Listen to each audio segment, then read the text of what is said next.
ஆண்டவராகிய இயேசு கிறிஸ்து தன்னுடைய 30வது வயதுல தேவராஜ்யத்தை கட்டும்படி ஊழியத்திற்கு வந்தார். ஆனா அவருடைய 30 வயசுக்கு முன்னாடி அவர் என்ன பண்ணிட்டு இருந்தாரு, அவருடைய வாழ்க்கை எப்படி இருந்ததுன்னு வேதம் நம்மளுக்கு சொல்லல. கடைசியா லூக்கா 2:41 இருந்து நம்ம வாசிக்கும் போது அவருடைய 12ஆம் வயதுல பஸ்கா பண்டிகையை ஆசரிக்க எருசலேமுக்கு அவங்க தாயும் தகப்பனும் அவரை கூட்டிட்டு போறாங்க. அங்க பண்டிகை எல்லாம் முடிஞ்சோட எல்லாரும் வீடு திரும்புறாங்க.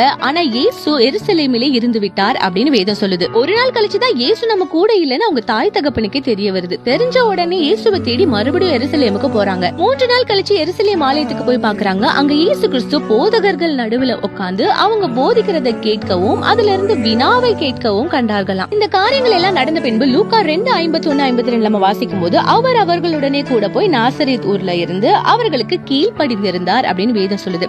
அதுக்கப்புறம் அவர் 30 வயசுல தான் காணப்படுறாரு. அப்போ 12ல இருந்து 30 வயதுக்குள்ள அவர் என்ன பண்ணிருப்பாரு அப்படின்னு வேதம் நம்மளுக்கு விரிவா சொல்லலனாலுமே தெளிவா லூக்கா 2:51 சொல்லுது. அவர்